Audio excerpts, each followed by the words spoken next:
जय Hind students. I hope कि आप सभी लोग स्वस्थ होंगे और आप सभी की प्रिपरेशन अच्छी चल रही होगी। आज की क्लासेस एनसीईआरटी 6 क्लास के हिस्ट्री सब्जेक्ट में सेकेंड चैप्टर हम पढ़ने वाले हैं। इससे पहले हम फर्स्ट चैप्टर कंप्लीट कर चुके हैं। जो भी स्टूडेंट उस क्लास को नहीं लिए हुए हैं तो यहाँ पर उसका लिंक भी अपलोड कर दिया गया है, आप डिस्क्रिप्शन बॉक्स में जाकर के उसे देख सकते हैं। अब हम सबसे पहले ये देखते हैं कि सेकेंड चैप्टर में क्या है। सेकेंड चैप्टर में है आखेट खाद्य संग्रह से भोजन उत्पादन तक। यहाँ पर हम हर एक शब्द का मतलब और यहाँ की ये सारी चीजें कहाँ से शुरू हुई हैं ये सब कुछ समझेंगे। यहाँ पर सबसे पहले एक स्टूडेंट के मन में कुछ सवाल आते हैं, कैसे आते हैं ये समझते हैं। तुषार एक स्टूडेंट है जो रेल यात्रा में है, रेल की यात्रा कर रहा है, रेल से यात्रा कर रहा है। तुषार के मन में सवाल आता है, कैसे आता है। तुषार अपने एक रिश्तेदार की शादी में दिल्ली से चेन्नई जा रहा था। रेल में उसे खिड़की वाली सीट मिल गई, जहां से वह बाहर का नजारा देखने में मग्न हो गया। तेज दौड़ती हुई गाड़ी से उसने देखा कि पेड़ पौधे, घर, खेत, खलियान बड़ी तेजी से पीछे की ओर छूटते चले जा रहे हैं। यहाँ पर सब कुछ नॉर्मल है। तभी उसके चाचा ने उसके कंधे पर हाथ रखकर कहा, पता है, लोगों ने मात्र 150 साल पहले रेल से यात्रा करनी शुरू की थी। यहां पर से इंपॉर्टेंट है, बस तो इसके कुछ दशक बाद आई है। तुषार सोचने लगा कि जब लोगों के पास आने जाने के लिए तेज रफ्तार वाली सवारियां नहीं थी तो क्या वे यात्रा ही नहीं करते थे? क्या वे अपनी सारी जिंदगी एक ही जगह पर बिता दिया करते थे? तब फिर चाचा कहते हैं, नहीं, ऐसी बात नहीं थी। तो यहाँ पर तुषार के मन में क्या आता है, जैसे ही पता चलता है कि अभी रेल तो 150 साल पहले शुरू हुई है, तो क्या उससे पहले लोग कहीं पर भी यात्रा नहीं करते थे? और ऐसा सवाल हर बच्चे के मन में आ सकता है, या ज्यादातर से बच्चों के मन में आ सकता है। तो चलिए इन्हीं सवाल जवाब को देखते हुए आगे की कहानी हम समझते हैं कि आखिर प्राचीन टाइम से लेकर के अभी तक क्या क्या चीजें चलती आई हैं। जब रेल नहीं था तब क्या चलता था, ये हम आगे समझने वाले हैं। अब यहाँ पर सबसे पहला हेडलाइन है आरंभिक मानव। शुरुआत में जब से हम मानव के बारे में जानना शुरू करते हैं, आखिर वे इधर उधर क्यों घूमते थे, ये है हेडलाइन। क्यों घूमते थे ये सवाल है। हम उन लोगों के बारे में जानते हैं जो इस उपमहाद्वीप में 20 लाख साल पहले रहा करते थे। आज हम उन्हें आखेटक खाद्य संग्राहक के नाम से जानते हैं। अब 20 लाख साल पहले खान पीन के लिए लोग इधर उधर भटकते रहते थे और जो भी मिलता था, जो उनके खाने लायक हुआ करते थे, उसे जोड़ते जाते थे ताकि 2-4 दिन आगे तक खाया जा सके। और कुछ चीजें इस तरीके से जोड़ी जाती थी जो मौसम के हिसाब से अगर उनको खाना नहीं मिलता है तो वो उस मौसम में उसे खा सके। तो उसे ही यहाँ पर आखेटक खाद्य संग्राहक कहा गया है। भोजन का इंतजाम करने की विधि के आधार पर उन्हें इस नाम से पुकारा जाता है। आमतौर पर खाने के लिए वे जंगली जानवरों का शिकार करते, मछलियां और चिड़िया पकड़ते थे। फल मूल, दाने, पौधे, पत्तियां, अंडे इकट्ठा किया करते थे। ये सब इकट्ठा किया करते थे। जो शिकार किया करते थे उसे ही आखेट कहते हैं। और खाद्य संग्राहक तो पता ही है कि संग्रह करना, कलेक्ट करना। आखेटक खाद्य संग्राहक समुदाय के लोग एक जगह से दूसरी जगह पर घूमते रहते थे। ऐसा करने के कई कारण थे। क्या क्या कारण थे उन्हें समझते हैं। सबसे पहला कारण यह कि अगर वे एक ही जगह पर ज्यादा दिनों तक रहते तो आसपास के पौधों, फलों, जानवरों को खाकर समाप्त कर देते थे। ये पहला रीजन है जिसके वजह से आखेटक जो थे एक जगह से दूसरी जगह चले जाते थे, घूमते रहते थे। अब एक ही जगह जब तक रहते थे तो पूरे फल फूल से जो खाने वाली चीजें थी उन सबको खा लेते थे। चिड़िया, चुनगुन जो भी रहा करते थे मार मोर के खा लिए, समाप्त कर दिया। और इसी वजह से भोजन की तलाश में उन्हें दूसरी जगहों पर जाना पड़ता था। अब एक जगह तो खत्म कर दिए, दूसरी जगह तो जाना ही पड़ेगा, जिंदा रहना है तो। दूसरा रीजन क्या है कि जानवर अपने शिकार के लिए या फिर हिरण या मवेशी अपना चारा ढूंढने के लिए एक जगह से दूसरी जगह जाया करते हैं। इसीलिए इन जानवरों का शिकार करने वाले लोग भी इनके पीछे पीछे जाया करते होंगे। दूसरा कारण ये समझ रहे हैं कि अब मान लो कि हिरण के पीछे शिकार करने निकलते हैं। अब हिरण तो भागेगा ना अपने चारा के लिए, अपनी जान बचाने के लिए भी। और कई बार ऐसा होता था कि इतने दूर तक वो निकल जाता था जो जानवर रहता था, तो उसके शिकार करते करते जो पीछे मानव हुआ करते थे वो भी काफी दूर निकल जाते थे, फिर वो वहीं पर रहने बसने लगते थे जब तक उनको खान पान मिलता रहता था।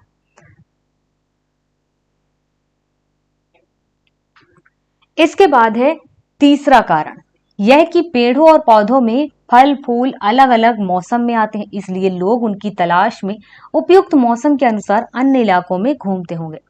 तीसरा रीजन बताया जा रहा है कि मौसम की वजह से, अब जाहिर सी बात है गर्मियों के सीजन में आम आएंगे, मतलब ये कि आपको आम मिलेंगे। वैसे ही ठंडी के सीजन में दूसरा फल या दूसरे पौधे मिलेंगे जिनको आप खा सकते हैं। तो उसी के हिसाब से ये लोग मौसम के हिसाब से बदलते रहते थे जगह, जहां पर जो मिल जाए। और चौथा रीजन यह कि पानी के बिना किसी भी प्राणी या पेड़ पौधे का जीवित रहना संभव नहीं होता, और पानी झीलों झरनों और नदियों में ही मिलता है। यद्यपि कई नदियों और झीलों का पानी कभी नहीं सूखता, कुछ झीलों और नदियों में पानी बारिश के बाद ही मिल पाता है। इसीलिए ऐसी झीलों और नदियों के किनारे बसे लोगों को सूखे मौसम में पानी की तलाश में इधर उधर जाना पड़ता होगा। चौथा रीजन ये माना जा रहा है कि ये लोग वहां पर बसते थे जहां पर पानी की व्यवस्था हो, लेकिन उनमें से कुछ झील और कुछ नदियां या कुछ कुएं ऐसे रहा करते थे जहां पर केवल बारिश के मौसम में तो पानी रहता था, बाद में सूख जाता था, और इसी वजह से लोग दूसरी जगह पर ट्रांसफर हो जाते थे ताकि उनको पानी मिल सके। तो ये 3-4 रीजन रहे हैं जिसकी वजह से जो मानव थे उस टाइम पर इधर उधर घूमते रहते थे, ट्रांसफर होते रहते थे। अब इसके बाद नेक्स्ट टॉपिक है या हेडलाइन कहें, आरंभिक मानव के बारे में जानकारी कैसे मिलती है। सवाल तो आएगा, हमें कैसे पता चला कि ये लोग शिकार करके करते थे, रहते थे, एक दूसरी जगह घूमते रहते थे, क्या खाते थे, ये कैसे पता चला। तो पुरातत्वविदों को कुछ ऐसी वस्तुएं मिली हैं जिनका निर्माण और उपयोग आखिर तक खाद्य संग्राहक किया करते थे। इन सब के बारे में हमने पिछले चैप्टर में भी बात किया था कि पुरातत्वविदों को या आर्कियोलॉजिस्ट को इस तरीके से कुछ चीजें मिली हैं जिसकी वजह से वो पता कर पाए कि ये अभी का तो नहीं है, इतने साल पुराने लोगों ने इस चीज को यूज किया था, ये पता चला। तो यहाँ पे हमें पता चला कि मानव के बारे में या सबसे पहले मानव क्या चीजें यूज करते थे, और इन खाद्य संग्राहकों के बारे में हमें पता चला। यह संभव है कि लोगों ने अपने काम के लिए पत्थरों, लकड़ियों और हड्डियों के औजार बनाए हों। इनमें से पत्थरों के औजार आज भी बचे हैं। पत्थर हो, हड्डियां हो, इनके औजार तो बनाए गए, हथियार बनाए गए। तो उनमें से कुछ जो हड्डियों के औजार थे वो बचे रह गए, और पत्थरों के औजार अभी तक बचे रह गए। और उन्हीं से कार्बन 14 के माध्यम से सब कुछ निकाल करके पता चला कि अच्छा ये कितने साल पुराने समय का है। बनाने का तरीका, डिजाइन, फिर उसमें किस तरीके से कितने साल पुराने का टाइम का बना हुआ है, ये भी पता चल पाया। तो यहाँ पे हमें पता चला कि पुराने समय के लोगों ने इसे यूज किया हुआ था। इनमें से कुछ औजारों का उपयोग फल फूल काटने, हड्डियों और मांस काटने, पेड़ों की छाल और जानवरों की खाल उतारने के लिए किया जाता था। कुछ के साथ हड्डियों और लकड़ियों की मुट्ठे लगाकर भाले और बाड़ जैसे हथियार बनाए जाते थे। कुछ औजारों से लकड़ियां काटी जाती थी। लकड़ियों का उपयोग ईंधन के साथ झोपड़ियों और औजार बनाने के लिए भी किया जाता था। कुछ औजार मिले हैं और इन औजारों का उपयोग कहीं ना कहीं शिकार करने के लिए किया जाता रहा होगा। कुछ में लकड़ियां काटने के लिए, कुछ लकड़ियां छीलने के लिए। तो इस तरीके से वो लोगों ने वो हथियार बनाया था और उसे देख करके पता चलता है। यहाँ पर कुछ इमेजेस दिए हुए हैं। ये इमेजेस हैं हथियार के रूप में वो किस तरीके से यूज करते थे।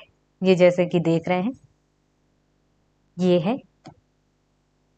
यहाँ पर इमेज के बगल में ये चीज लिखी हुई है कि पत्थर के औजार का उपयोग बाएं इंसान के खाने योग्य जड़ों को खोदने के लिए किया जाता था। ये बाएं है, तो जैसे कि जड़ों को खोदने के लिए इस तरीके के पत्थर का यूज किया जाता था। और ये दाएं वाला हिस्सा है जिसमें जानवरों की खाल से बने वस्त्रों को सिलने के लिए किया जाता था। तो ये जानवर का खाल है जहां पर उन खाल को सिलने के लिए इस टाइप के पत्थर का यूज किया जाता था। तो इस तरीके से ये इमेज है।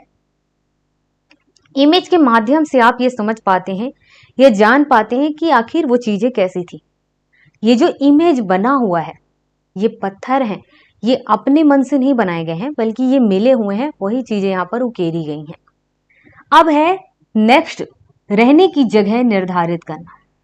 पहले के मानव किस तरीके से अपने रहने की जगह निर्धारित करते थे, क्या सोच के करते थे? तो कुछ जगहों का नाम आएगा, वो हमें यहाँ पर नीचे मैप दिया गया है, उस मैप में हमें देखना है।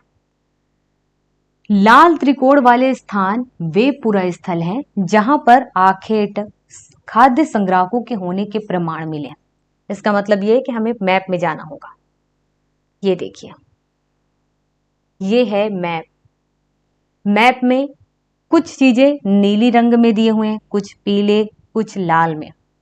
अब यहाँ पर हेडलाइन में क्या बोला गया है, देखो यहाँ लाल त्रिकोण वाला, लाल त्रिकोण इस तरीके से अभी हमने इमेज में देखा, इसे लाल रंग का भरा हुआ है। त्रिकोण वाले वे पुरा स्थल हैं, पुराने स्थल हैं जहां पर आखेटक खाद्य संग्राहक के होने के प्रमाण मिले। आखेटक थे जो यहाँ पर रह चुके हैं, इसका प्रमाण मिला है। तो यहाँ पर हम देख सकते हैं ये है भीमबेटका का स्थान और उसी के सिंबल में लाल त्रिकोण ये दिया हुआ है। इसके बाद हुंसगी है, करनूल गुफाएं हैं। ये 3 जगह ऐसे दिए हुए हैं जहां पर ये लाल त्रिकोण है और पूरा पाषाणी पूरा स्थल है। याद रखना है, भीमबेटका, हुंसगी, करनूल गुफाएं। इसके अलावा भी और कई स्थानों पर आखेटक खाद्य संग्राहक रहते थे। मानचित्र में सिर्फ कुछ गिने चुने स्थान ही चिन्हित किए गए हैं। कई पुरा स्थल नदियों और झीलों के किनारे पाए गए। यहाँ पर जो मेन स्थान है उनको बताया गया। उसके अलावा और कई जगह हैं नदियों के किनारे जो छोटी मोटी चीजें पाई गई हैं, जहां से यह अनुमान लगाया गया है कि यहाँ पर भी जो आखेटक थे रहा करते थे या कभी रह चुके थे। तो क्यों आप सभी लोगों को थोड़ा इंटरेस्ट आ रहा है? मुझे लग रहा है कि इंटरेस्ट नहीं आ रहा है, क्योंकि हिस्ट्री को अगर आप समझोगे तो इंटरेस्टिंग लगेगी और हिस्ट्री को अगर आप केवल सुनोगे तो बोरिंग लगेगी। मन में जब सवाल आएंगे कि अच्छा मानव ऐसे रहा करते थे, ऐसे खाते थे, तो फिर आपको खुशी होगी उसे और जानने में। और अगर आप केवल सुनोगे और उस पे मन में सवाल नहीं आएंगे तो फिर मन में आपको लगेगा कि ये बोरिंग क्लासेस है। अगर देखा जाए तो अभी तक हमने बहुत सारी चीजें जानी है और अभी आप कहानी सुन रहे हैं, उनमें से बहुत सारी चीजें याद भी हो गई होंगी। अब उसके बाद सिविल सर्विस एग्जाम की तैयारी कर रहे हैं तो उसके अकॉर्डिंग आपके मन में सवाल भी आना चाहिए। अभी हमने जो 3 जगहों के स्पेशली नाम भीमबेटका, हुंसगी, करनूल गुफाएं, ये हमने 3 नाम पढ़े, ये याद होने चाहिए। वो इस वजह से कि आपके सिविल सर्विस एग्जाम में एनसीईआरटी में से बेसिक चीजों में से क्वेश्चन आ जाते हैं और अगर आपने इन्हीं चीजों को ध्यान नहीं दिया तो थोड़े से में आप मात खा सकते हैं। तो ये गलती मत करना।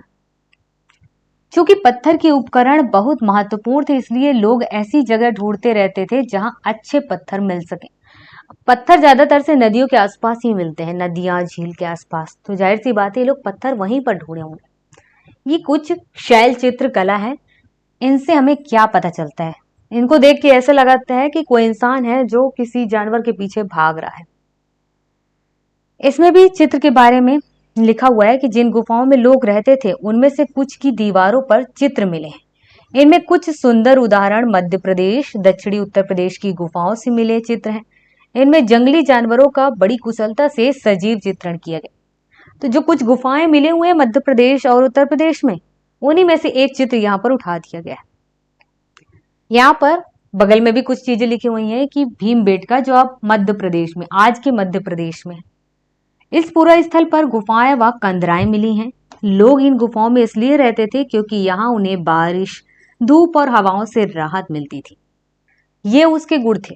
वैसे गुफाओं में अक्सर ऐसा ही होता है कि धूप से, बारिश से बचने का मौका मिलता ही है। ये गुफाएं नर्मदा घाटी के पास हैं। फिर यहाँ पर एक सवाल दिया हुआ है कि क्या तुम बता सकते हो कि रहने के लिए लोगों ने यह जगह क्यों चुनी होगी?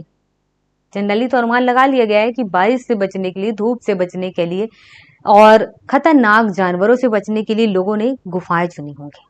और यहाँ पर तुम बता सकते हो नहीं, ये सवाल किया गया है। तो जाहिर सी बात है जनरली आप भी इस बारे में सोच सकते हैं। यहाँ पर आप देख रहे हैं ये जो इमेज है ये गुफा के बाहर का इमेज है।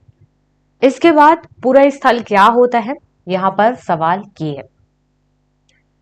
तो पूरा स्थल उस स्थान को कहते हैं जहां औजार, बर्तन और इमारतें जैसी वस्तुओं के अवशेष मिलते हैं।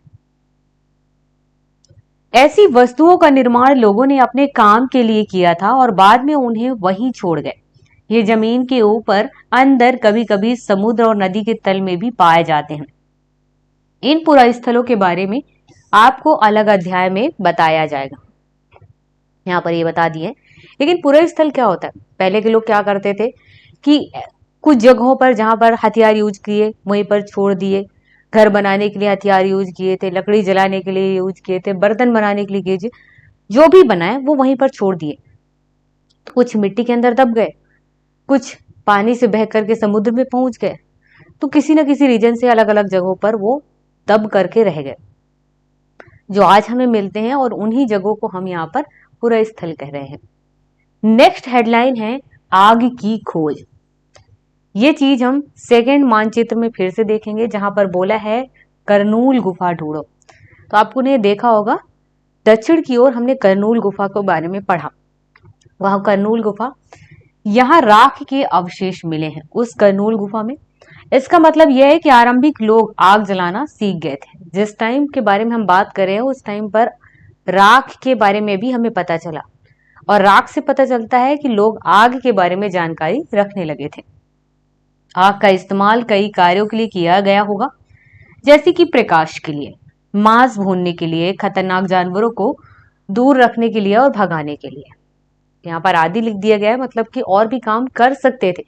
अनुमान लगाया जा रहा है कि जनरली आग को इस तरीके से यूज किया जाता रहा होगा। इसके बाद और क्या?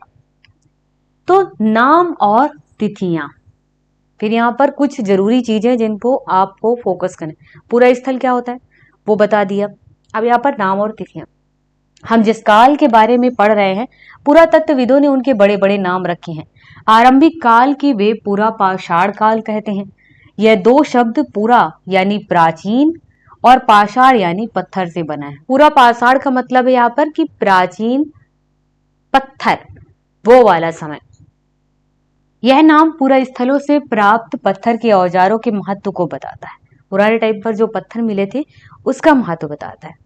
पूरा पाषाण काल 20 लाख साल पहले से 12,000 साल पहले के दौरान माना जाता है। पूरा पाषाण काल किसे कहा गया ये यहाँ पर बता दिया गया। 20 लाख साल पहले से 12,000 साल के बीच का जो समय है उसे पूरा पाषाण काल कहा गया है। इस काल को भी 3 भागों में विभाजित किया गया है, आरंभिक, मध्य और उत्तर पूरा पाषाण युग। मानव इतिहास की लगभग 99% कहानी इसी काल के दौरान घटित हुई थी। ये है पूरा पाषाण। यहाँ पर टाइम ये लोग माने हुए हैं 20 लाख साल से 12,000 साल पुराने टाइम को, और इसी को फिर ये 3 हिस्सों में बांट दिए हैं। 3 हिस्सों में, आरंभिक, मध्य और उत्तर। यहाँ पर आएगा आरंभिक, यहाँ पर मध्य और यहाँ पर उत्तर। इस तरीके से इन लोगों ने इसे बांट दिया है। जिस काल में हमें पर्यावरणीय बदलाव मिलते हैं उसे मेसोलिथ यानी मध्य पाषाण युग कहते हैं। देखो पूरा पाषाण जो है वो 3 भागों में बटा हुआ है, आरंभिक पूरा पाषाण, मध्य पूरा पाषाण और उत्तर पूरा पाषाण। अब उसके बाद जो समय है जहां पर से एनवायरमेंट में चेंजेस दिखाई दे रहे हैं, तो वहां पर उसे मेसोलिथ कहा गया।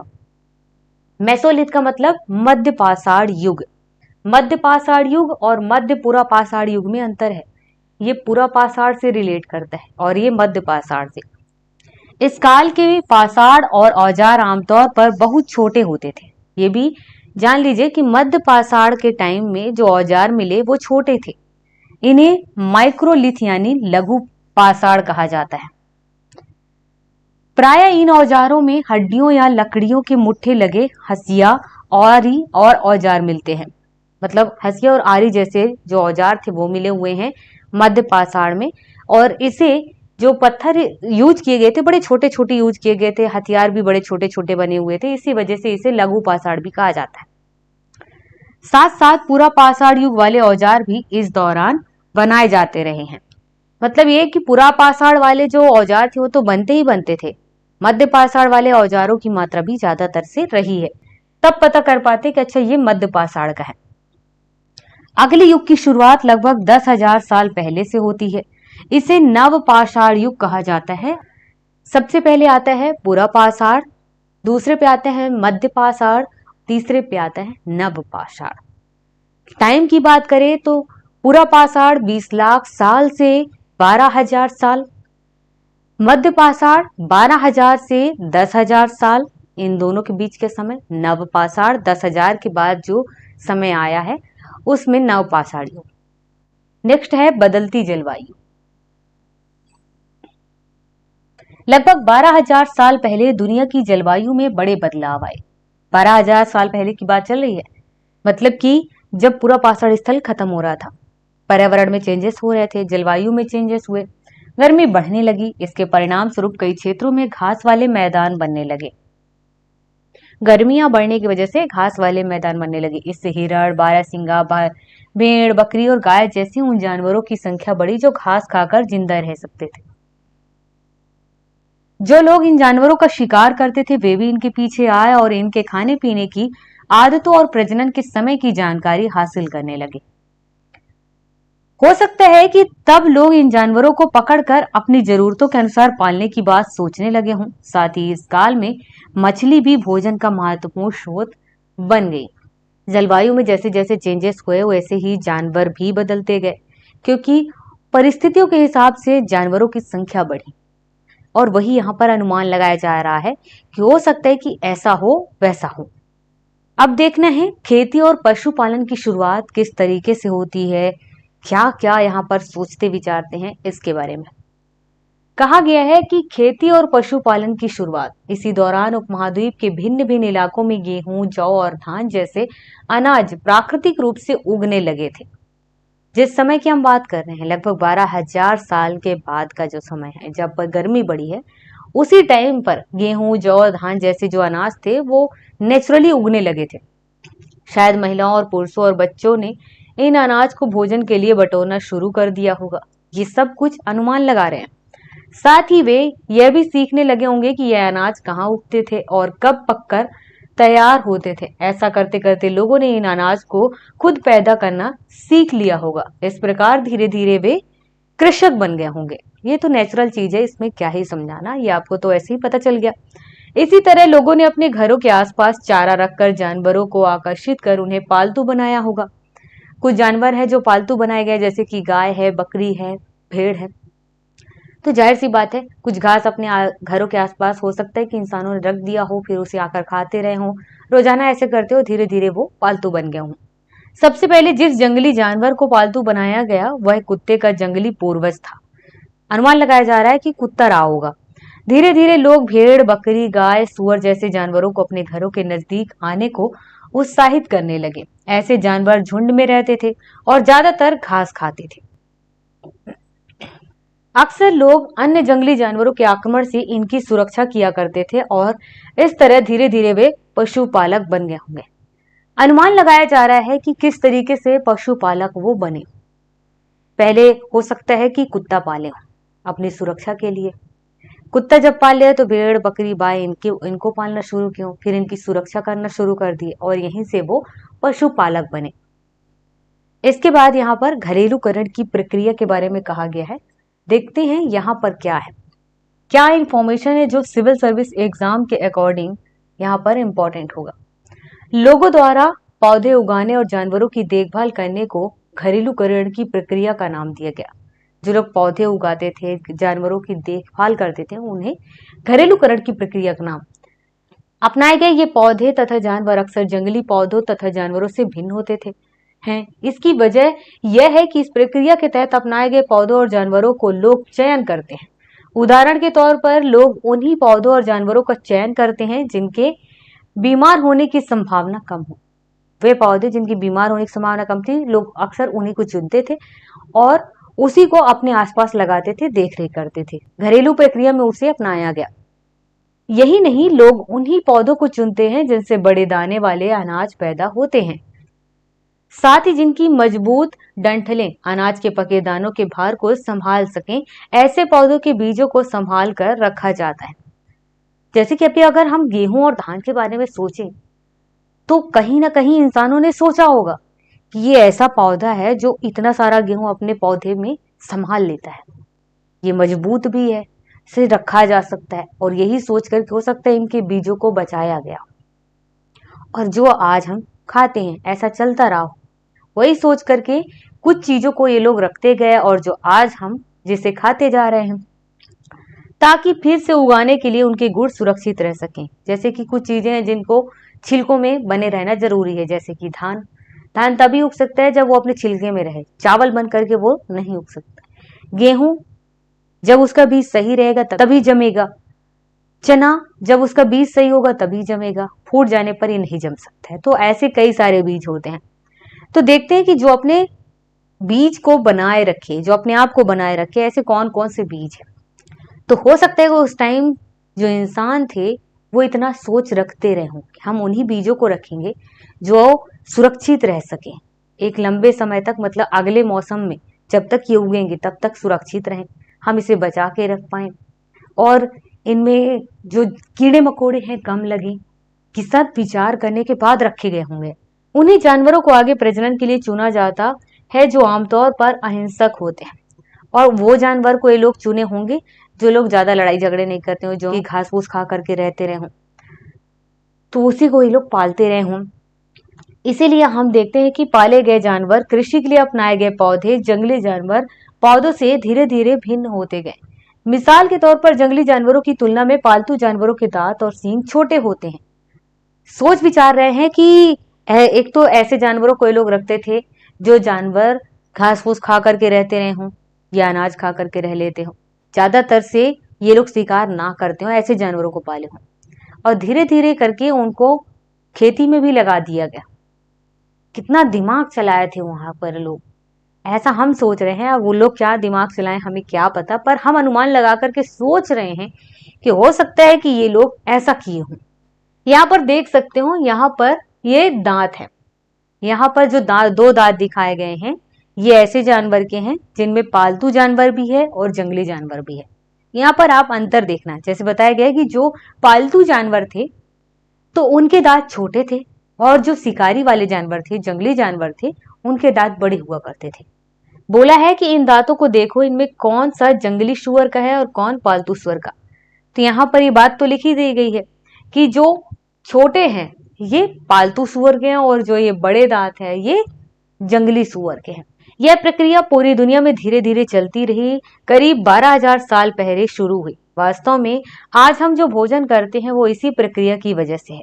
कृषि के लिए अपनाई गई सबसे प्राचीन फसलों में गेहूं, जौ आते हैं। उसी तरह सबसे पहले पालतू बनाए गए जानवरों में कुत्ते के बाद भेड़ बकरी आते हैं। यहाँ पर अब और कुछ चीजें लिखी गई हैं। अनाज के उपयोग, ये तो हमें सबको पता है किस तरीके से इनका उपयोग किया जाता है। एक नवीन जीवन शैली, एक नया हेडलाइन है, इसमें क्या है ये आप जानेंगे। देखिए इसमें कुछ चीजें हैं जो हम सिविल सर्विस एग्जाम के अकॉर्डिंग फोकस कर रहे हैं और बाकी हम कहानी के तौर पर केवल जान रहे हैं। और इससे क्या है कि जैसे आपको लगता है कि कैसे पढ़ेंगे, क्या पढ़ेंगे, इतना सारा है पढ़ने, तो दिमाग से भी आपके निकलेगा कि इतना सारा नहीं पढ़ना है, एक बार पढ़ लेंगे तो आप जान पाएंगे कि इसमें हर चीज आपको बार बार नहीं पढ़नी है। कुछ ही चीजें हैं जो पढ़नी है और टिक करनी है और बार बार रिवाइज करना है। तुम किसी पौधों के बीज को बोकर देखो, तुम पाओगी कि इसे विकसित होने में कुछ वक्त लगता है। इसमें कुछ दिन, महीने या फिर साल तक लग सकता है। इसलिए जब लोग पौधे उगाने लगे तो उनकी देखभाल के लिए उन्हें एक ही जगह पर लंबे समय तक रहना पड़ा। ये जरूरी है। अगर लोगों ने किसी पौधे को चुना, किसी बीज को चुना है उगाने के लिए, तो इसका मतलब है कि उसे उगने में, दोबारा उगने में समय लगेगा। अब समय लगेगा तो उस बीज के ऊपर डिपेंड करता है कि वो कितने समय में तैयार होने वाला है। किसी को 1 साल लगेगा, किसी को 6 महीना, किसी को 1 महीना, किसी को 4 दिन। तो जिस तरीके से तैयार होगा उसी हिसाब से इंसान वहां रुकने लगा। बीज बोने से लेकर फसलों के पकने तक, पौधों की सिंचाई करने, खरपतवार हटाने, जानवरों और चिड़ियों से उनकी सुरक्षा करने जैसे बहुत से काम शामिल थे जो कि आज किसान करते हैं। कटाई के बाद अनाज का उपयोग बहुत संभाल कर करना पड़ता था। अनाज को भोजन और बीज दोनों ही रूपों में बचा कर रखना एक आवश्यक था, इसलिए लोगों को इसके भंडारण की बात सोचनी पड़ी। बहुत से इलाकों में लोगों ने मिट्टी के बड़े बड़े बर्तन बनाए, टोकरियां बुनी या फिर जमीन में गड्ढा खोदा और इस तरीके से अपने बीजों को वो सुरक्षित रखे। ये नॉर्मल चीजें, इसे हम क्या समझाएं, ये तो अपने शब्दों में ही बयां कर रहा है कि वो कहानी कहना क्या चाह रहा है कि पहले लोग क्या करते थे। अब जैसे कि यहाँ जानवर हेडलाइन है, चलते फिरते खाद्य भंडार। जानवर क्या है? चलते फिरते खाद्य भंडार है। जानवर बच्चे देते हैं जिससे उनकी संख्या बढ़ती है। अगर जानवरों की देखभाल की जाए तो उनकी संख्या तो बढ़ती ही है, साथ ही उनसे दूध भी प्राप्त हो सकता है जो भोजन का एक अच्छा स्रोत है। यही नहीं, जानवरों से हमें मांस भी मिलता है। दूसरे शब्दों में पशुपालन भोजन के भंडारण का एक तरीका था। केवल बीजों को सुरक्षित रखना ही तरीका नहीं था, बल्कि लोगों ने दिमाग लगा लिया था।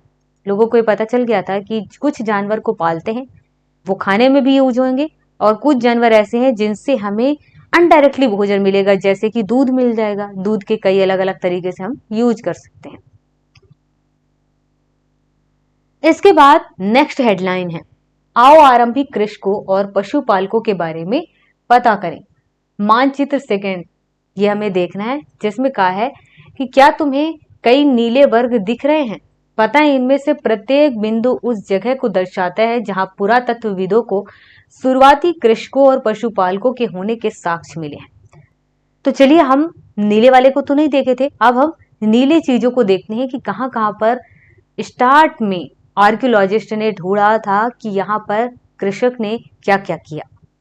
तो अब यहाँ पर देख सकते हैं, ये नीला बुर्जहोम, मेहरगढ़, चिरांद, कोल्डिहवा, माहगढ़ा, ये ऐसे जगह हैं।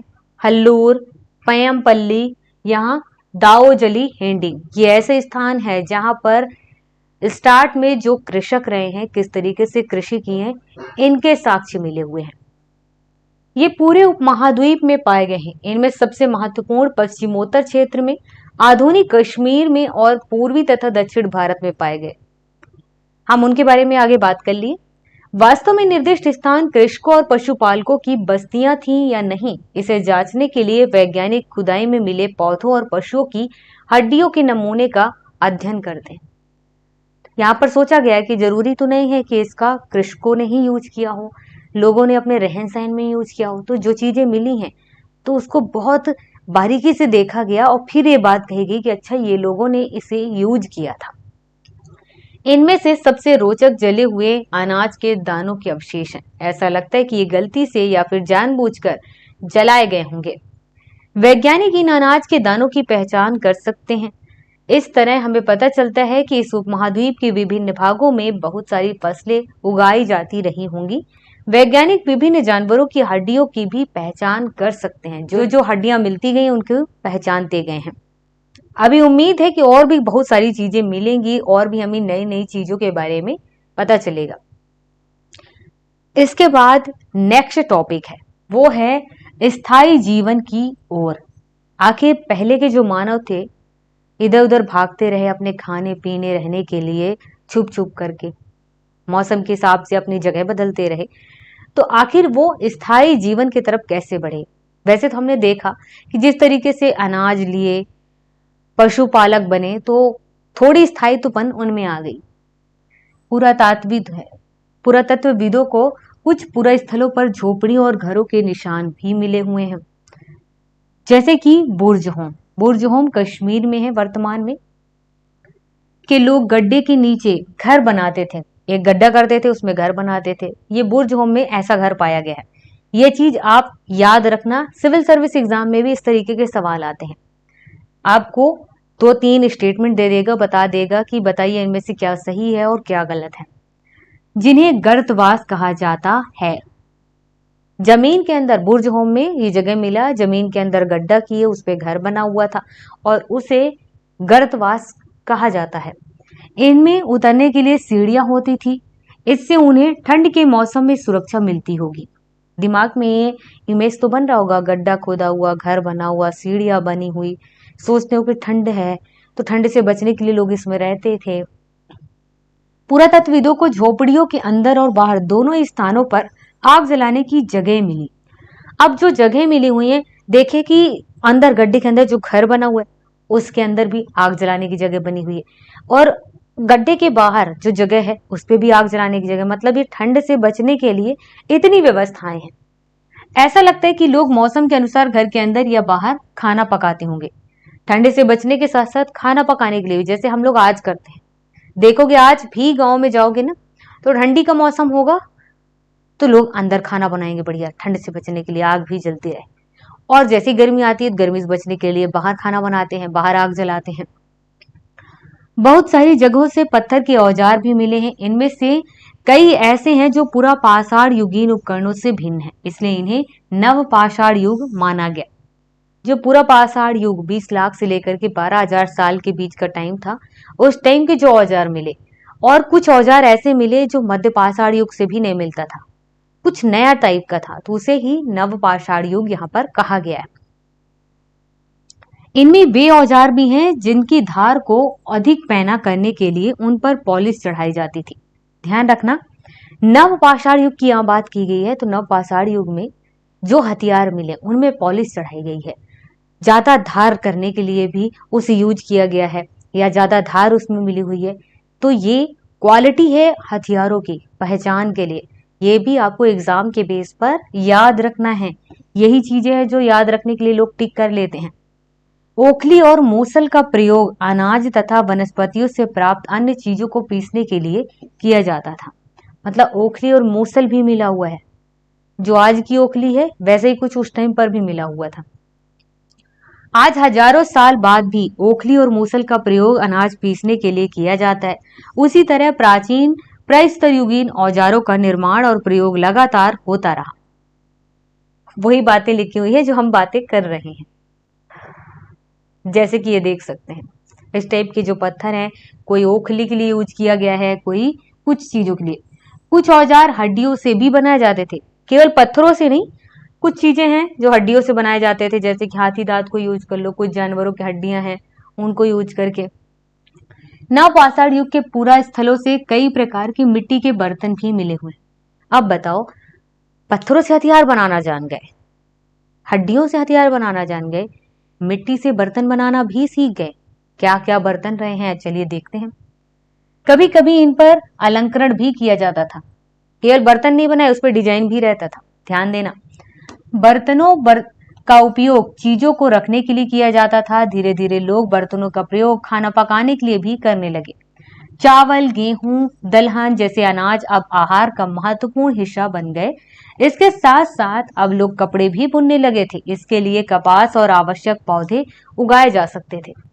कितनी सारी चीजें हैं जो नव पाषाण युग में ही सीख गए थे।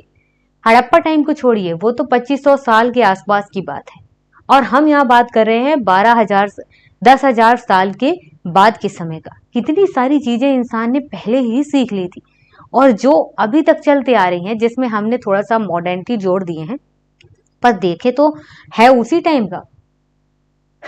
क्या ये परिवर्तन हर जगह एक साथ ही आ गए होंगे? ये मन में सवाल है कि क्या एक साथ सारे चेंजेस हो गए होंगे?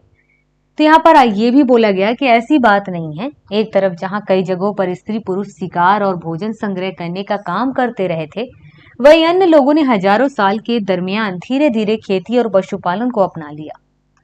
कुछ लोग तब भी शिकार किया करते थे, और कुछ लोग स्थायी होकर के पशुपालन करने लगे, खेती करने लगे। यहाँ पर ये विचार किए, एक साथ सब में बदलाव नहीं आया। समय के हिसाब से धीरे धीरे अपने जगहों पर लोगों ने बदला। बहुत जगह लोग मौसम के मुताबिक बदल बदल कर अपनी जीविका चलाया करते थे। मौसम के हिसाब से खेती करने लगे, जैसे बरसात का मौसम है, खेती करने लगे। और बरसात का मौसम जाते ही जहां पर पानी की व्यवस्था कम होती थी, तो उसी हिसाब से फिर लोग केवल पशुपालन करने लगते थे, थोड़ा शिकार करने लगते थे। ऐसा भी मिलकर किया करते थे।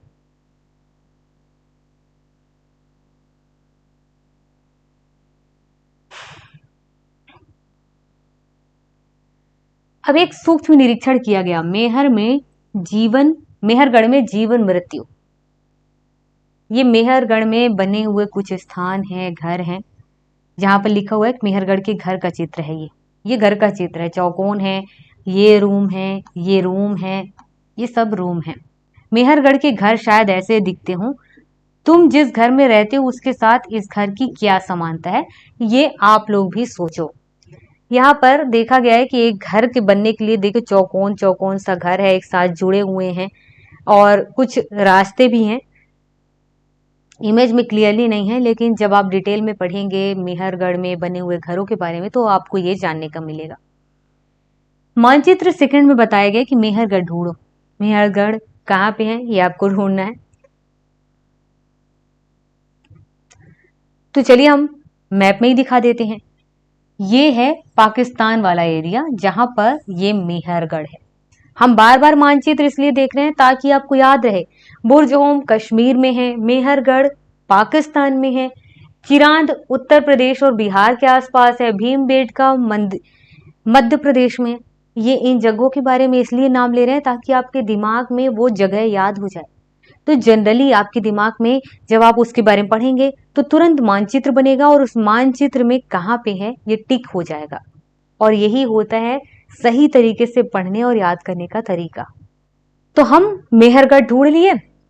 ये ईरान जाने वाले सबसे महत्वपूर्ण रास्ते बेलन दर्रे के पास एक हरा भरा समतल स्थान है। अब हमने मैप में मेहरगढ़ ढूंढ लिया। इसने कहा कि ईरान जाने वाले सबसे महत्वपूर्ण रास्ते बेलन दर्रे के पास एक हरा भरा समतल स्थान है। तो देखे होंगे कि पाकिस्तान का जो मैप बना हुआ है, जो लिमिट बना हुआ है इधर, तो इस तरीके से कुछ है। तो यहाँ पर जो मेहरगढ़ बना हुआ है, मेहरगढ़ जगह है, उस मेहरगढ़ जगह में इधर पाकिस्तान है, इधर अफगानिस्तान है और इधर ये ईरान वाला हिस्सा है। तो वही कह रहा है कि ऐसे जगह पे मेहरगढ़ था ना जो ईरान से टच कर रहा था और वहां पर एक बेलन दर्रा है। वो बेलन दर्रे से होते हुए आप आराम से ईरान पहुंच सकते हैं और वो एक समतल हरा भरा स्थान है, ये बताया गया।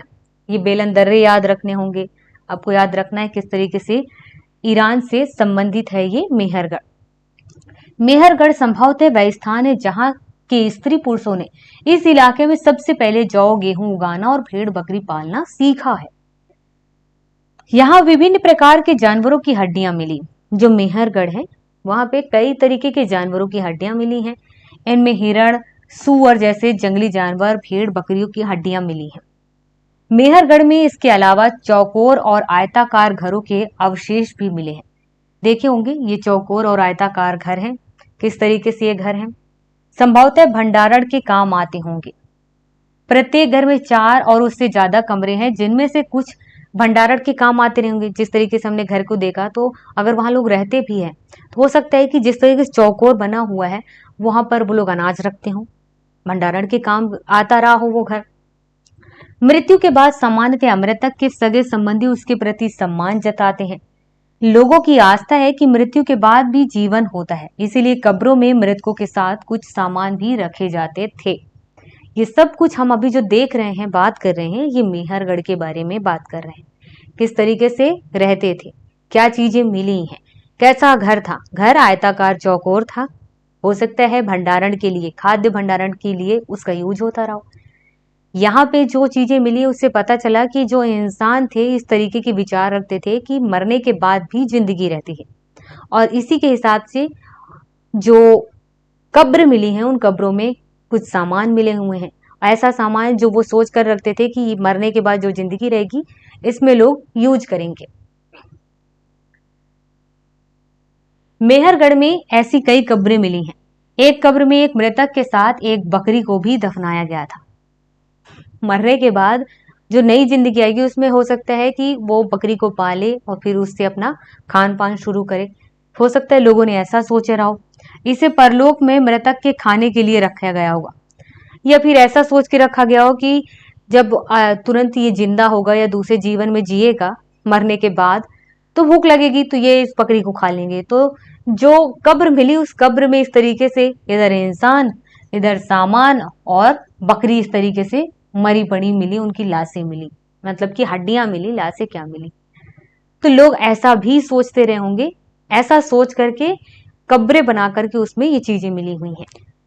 तो यहाँ पर हम मानते हैं कि यहाँ पर काफी सारी चीजें हमने जानी और कुछ चीजों पर मैंने हिंट किया कि ये सिविल सर्विस एग्जाम के अकॉर्डिंग इंपॉर्टेंट है और बाकी चीजें आप उस सब्जेक्ट के बारे में जान सको, शुरू कर सको, सोच सको कि पहले क्या था और इसी के हिसाब से एक क्रम बना सको, ताकि आगे जो हम पढ़ेंगे उसके साथ आप हर एक चीज को ऐड करेंगे तो आप चीजों को समझ पाएंगे।